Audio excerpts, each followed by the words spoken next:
In this video, I'll show you how to fix Gemini Error 13. First, open the Settings app on your phone. Next, tap on Apps and find Gemini in the list of installed apps.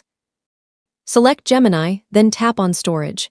Now tap Clear Cache to remove temporary files that may be causing the error. If the issue persists, tap Clear Data.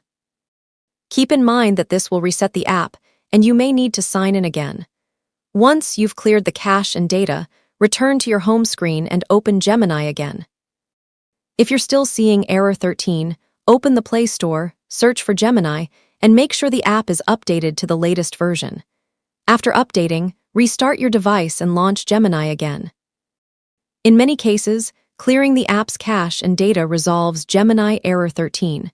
And that's how to fix Gemini Error 13. If this video helped, don't forget to like and subscribe for more helpful tutorials. If this